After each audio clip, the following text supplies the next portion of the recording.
Students, welcome. Now, Shakti NEET Academy is conducting free NEET model exam on all Sundays in April at Madurai and Tiruchi. Okay, you are welcome to come. So, நீங்கள் வந்து இந்த ஃபோனில் தெரியக்கூடிய நம்பருக்கு message பண்ணிங்கன்னா details எல்லாம் உங்களுக்கு அனுப்புவோம். 82486108881 அல்லது 93451299898. ஓகேயா? இப்போ ஒரு ப்ராப்ளம் போடலாமா? எஸ். What is this? ஒரு கியூப்ல ஒரு கார்னரில் என்ன இருக்குது? சார்ஜ். இப்போ ரெண்டு ஃபேஸை மட்டும் ஷேட் பண்ணியிருக்காங்க. அது வழியாக எவ்வளவு ஃப்ளக்ஸ் போகும்? அதான் கேள்வி. ஓகே, இந்த ஃபேஸ் வழியாக எவ்வளவு ஃப்ளக்ஸ் போகும்? ஓகே, இதெல்லாம் உங்களுக்கு தெரியும், இருந்தாலும் கொஞ்சம் குயிக் ரீகால். ஒரு டப்பா இருக்குது, டப்பாக்குள்ளே சார்ஜ் இருக்குது. அப்போ இந்த கோடுகள் வந்து இப்படி எல்லா பக்கமும் வெளியில் வரும். மொத்தமாக எவ்வளோ வரும் அப்படின்னா Q by epsilon naught. யார் சொன்னது? Gauss law. The flux coming out of the positive charge is Q divided by epsilon naught. ஓகேங்க. இப்போ பாருங்க, இந்த பாக்ஸ் இருக்கு. இந்த பாக்ஸில் நடுவில் அந்த சார்ஜ் இல்லை. இந்த ஃபேஸோட இந்த இடத்துல இருக்கு. நம்ம கெமிஸ்ட்ரியில் ஃபேஸ் சென்டர்டு கியூபிக் படிப்போம்ல, அந்த மாதிரி இந்த இடத்துல இருக்கு.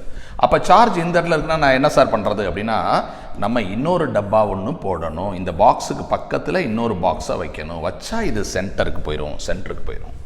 இந்த ஹோல் கியூபாய்டுக்கு சென்டருக்கு போயிடும். அப்போ இந்த ஒயிட் கியூப், இந்த எல்லோ கியூப் ரெண்டும் 50-50 ஷேர் பண்ணிக்கும். அப்போ இந்த ஒயிட் கியூப்ல எவ்வளவு சார் ஃப்ளக்ஸ் வருது அப்படின்னா, flux through the white cube will be 50% of this. Right, 50% of this. சரி, இப்போ வேற ஒரு பொசிஷன் வரேன். இது நம்மளுடைய கியூபு. இப்போ சார்ஜ் எந்த இடத்துல இருக்குன்னா, இந்த இடத்துல, அதாவது ஒரு எட்ஜு, அந்த எட்ஜில் சென்டர் அங்கே இருக்கு. அப்போ என்ன பண்ணுறது? நம்ம இந்த பக்கம் ஒரு டப்பா போடணும், ஒரு பாக்ஸ் இங்கே போடணும். இப்போ சென்டருக்கு வந்திருக்கா? இல்லை. அப்போ ஒரு பாக்ஸ் இங்கே முன்னாடி கொண்டு வரணும். Okay, right. இந்த பாக்ஸ் கொண்டு வந்துட்டோம். அப்புறம் இன்னொரு பாக்ஸ் நம்ம இங்கே வரையணும். அப்படி வரைஞ்சிட்டோம்னா, 4 பெட்டியை வரைஞ்சிட்டோம்னா இது கண்டிப்பாக நடுவில் வந்துருச்சு, சென்டரில் வந்துருச்சு. அப்போ நம்ம ஒயிட் கியூப் இருக்கே, அதுக்கு எவ்வளவு பங்கு கிடைக்கும்? 4 பேரும் சண்டை போட்டு ஆளுக்கு கொஞ்சமாக பிரிக்கிறதுனால அதுக்கு எவ்வளோ கிடைக்கும்? 1/4 கிடைக்கும். 1/4 Q by epsilon naught. இப்போ நம்ம ஒரு கார்னருக்கு போயிடுறோம். இந்த கியூபுடைய கார்னருக்கு போயிடுறோம். இங்கே போயிடுறோம் Q அப்படிங்கிறோம். அப்போ என்ன சார் பண்ணுறது அப்படின்னா, நம்ம 4 பாக்ஸ் இந்த மாதிரி போடும் பொழுது, ஓகே, இதை அழிச்சிடுறேன்.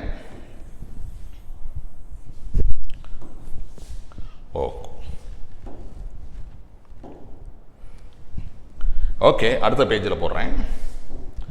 இப்போ ஒரு கியூபில்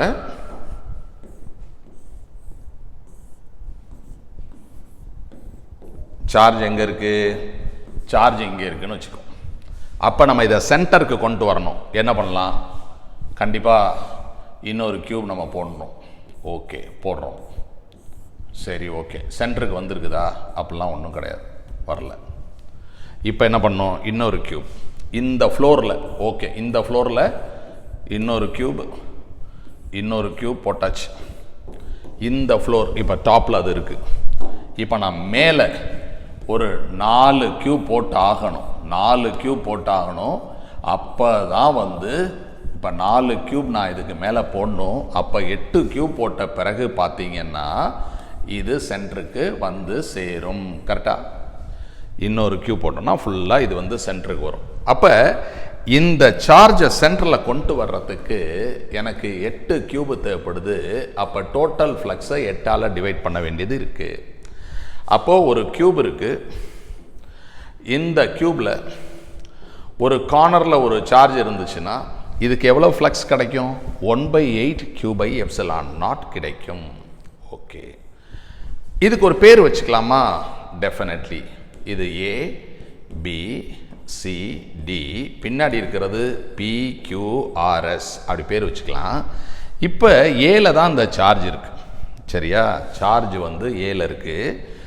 இப்போ ஃப்ளக்ஸ் இந்த சார்ஜ்லேருந்து புறப்பட்டு போயிட்டு இருக்குல்ல, அந்த ஃப்ளக்ஸ் பார்த்தீங்கன்னா இந்த இதுக்கு 6 பக்கங்கள் இருக்கு.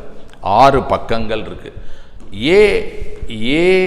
ஏபிசிடி ஒரு பக்கம், இந்த முன்னாடி இருக்கிறது ஏபிக்யூபி, இது இந்த டாப் மேலே இருக்கிற மூடி, ரைட். ஏபிஎஸ்சி இது இந்த சைட். இதெல்லாம் இந்த ஏங்கிற எழுத்து இருக்கு, இந்த பக்கங்கள் அதுக்கு டான்ஜென்ஷியலாக இருக்கு. இது positive charge plate, negative charge plate, கோடுகள் வருது பாசிட்டிவ்லேருந்து நெகட்டிவ். இது டான்ஜென்ஷியலாக இருக்குன்னா இந்த கோடுகள் இப்படி போயிடும். அப்படி போயிட்டு இருக்கும்போது ஃப்ளக்ஸ் எதுவுமே இதுக்குள்ளே பூந்து போல. ஆனால் இது இப்படி இருந்ததுன்னா கோடுகள் இதுக்குள்ளே பூந்து போகும். அதுதான் flux linked with the face. அப்போ இதுலேருந்து புறப்பட்டு வரக்கூடிய கோடுகள் இது வழியாக போகாது, இது வழியாக போகாது, இது வழியாக போகாது. எதில் சார் போகும் அப்படின்னா ஏ இல்லாத ஃபேஸ். அதாவது இந்த பிக்யூஆர்டி எடுத்துங்க. இந்த பிக்யூஆர்டி இதில் ஃப்ளக்ஸ் போகுமா அப்படின்னா அங்கேருந்து வரக்கூடிய கோடுகள் இதுக்குள்ளே பூந்து இந்த பக்கம் போகும், கண்டிப்பாக ஃப்ளக்ஸ் வந்து போகும். அடுத்து நீங்கள் பார்த்தீங்கன்னா இந்த ஏ இல்லாத இன்னொரு ஃபேஸ் பிக்யூஆர்எஸ் சார் அப்படின்னா எஸ் பிக்யூஆர்எஸ். இந்த ஃபேஸுக்குள்ள இந்த கோடுகள் போகுமானா இதுக்குள்ளே பூந்து வெளியில் போகும். டான்ஜென்ஷியலாக இருக்கிறதுல மட்டும்தான் போகாது. அடுத்து வேற என்ன வாய்ப்பு இருக்குது அப்படின்னா ஏ இல்லாத இன்னொரு பக்கம் சிஎஸ்ஆர்டி, இந்த ஃபேஸ் வழியாக கோடுகள் உள்ளே போகும். அப்போ இது 3லையும் ஃப்ளக்ஸு 0, இது 3லையும் ஃப்ளக்ஸு போகுது. அப்போ மொத்த ஃப்ளக்ஸ் எவ்வளவு? 3x. இந்த 3x எதுக்கு சமம்? இதுக்கு சமம் 1/8 Q/ε0. அப்போ ஒரு பக்கத்தின் வழியாக போகக்கூடிய ஃப்ளக்ஸ் அப்படின்னு கேட்டால் நீங்கள் என்ன சொல்லுவீங்க அப்படின்னா, ஒரு பக்கத்தின் வழியாக போகக்கூடியது எவ்வளவு அப்படின்னா x is equal to 1/24 Q/ε0. அந்த 3 இங்கே கொண்டு வந்துருவீங்க, ரைட்டா? ஒரு பக்கத்தின் வழியாக Q/24 ε0.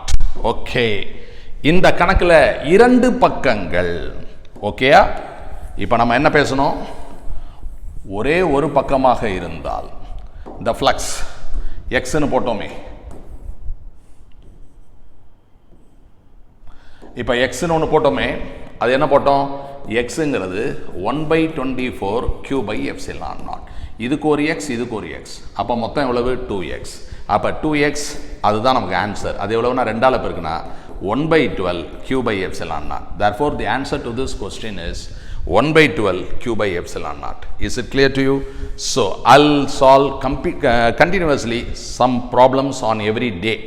ஓகேயா? கொஞ்சம் கொஞ்சமாக நிறையா கணக்குகள் நம்ம போடலாம். ஸோ உங்களுக்கு நீங்கள் படிச்சுட்டே இருக்கும்போது உங்களுக்கு கொஞ்சம் ஒரு சேஞ்ச், ஒரு ரிலாக்ஸேஷன், டக்குன்னு ஏதோ ஒரு வீடியோ பார்க்காம இந்த ஃபிசிக்ஸ் சம்மந்தமான இந்த வீடியோ பார்த்து ஏதோ கொஞ்சம் நீங்கள் கற்றுக்கிட்டால் எனக்கு ரொம்ப சந்தோஷம். தேங்க்யூ.